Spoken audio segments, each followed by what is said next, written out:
नमस्कार मंडळी, आज आपण बनवणार आहोत घेवड्याची भाजी। त्यासाठी लागणारा साहित्य आहे, इथे घेवडा घेतलेला आहे, त्यामध्ये मी टाकणार आहे एक छोटा बटाटा। फोडणीसाठी लागणारा साहित्य आहे एक कांदा, कढीपत्ता, लसूण, टोमॅटो आणि गार्निशिंग साठी कोथिंबीर। इथे आपले मसाले आहेत, लाल तिखट, गरम मसाला पावडर, धणा जिरा पावडर, हळद, राई आणि जिरा। आता आपण कृती करू।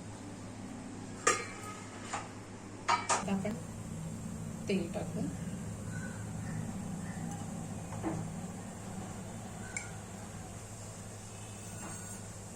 त्यामध्ये टाकले राई, तेल टाकले, जिरं,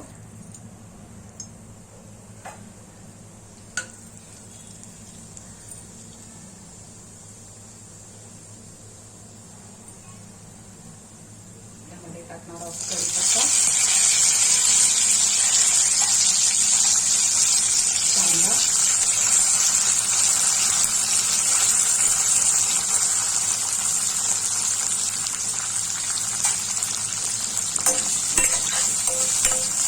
आता आपण हे लाल होईपर्यंत परतून घेऊ।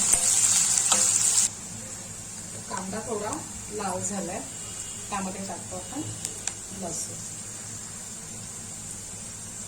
तोही आपण चांगला परतून घेणार आहोत। तर कांदा आपला चांगला परतला गेला आहे, त्यामध्ये आपण टोमॅटो टाकतो। टोमॅटो सुद्धा चांगला परतून घेऊया। ह्यामध्ये आपण हळद, धणा जिरा पावडर आणि लाल तिखट। लाल तिखट मी इथे थोडंसंच घेतलेलं आहे।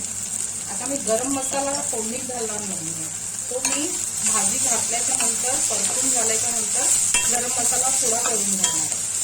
भाजीला फोडणी लागलेली आहे। आता आपण ह्यामध्ये घेवडा घालू।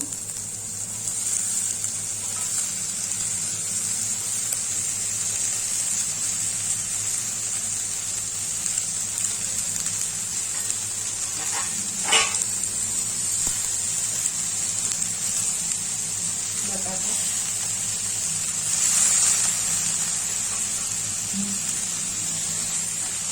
मीठ विसरले, वरून घालतो।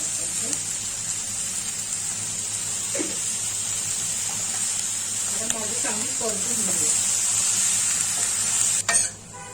इथे मी भाजी आता परतून घेतलेली आहे चांगली। आता मी ह्यावरून गरम मसाला घालणार आहे, तो मी जरा जास्त घालणार आहे, 1 चमचा, कारण त्याने चव चांगली लागते। कोथिंबीर, आता आपण हे सुद्धा परतून परत एकदा घेऊ।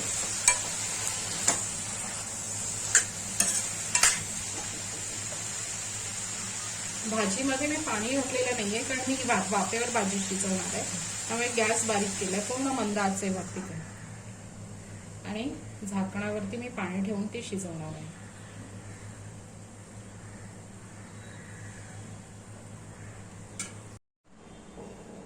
आता आपण